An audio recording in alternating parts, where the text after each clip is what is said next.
Gusto mo bang pumayat?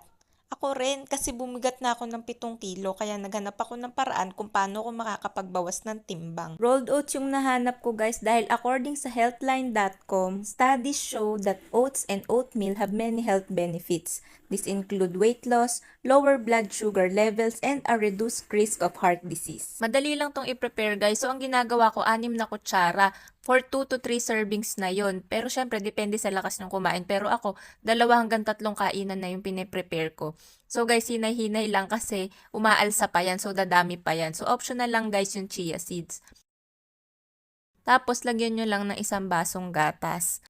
Para mas masarap guys, naglalagay ako ng yogurt pero optional yan. Blueberry yung nilagay ko kasi favorite ko yun. Mas maganda guys, low-fat yogurt yung gamitin nyo. Tapos magdagdag na rin kayo ng banana or any fruits na gusto nyo. Overnight oatmeal nga pala to guys, bukas ko pa kakainin. Pero kung gusto nyo na agad kainin, lutuin nyo lang yung rolled oats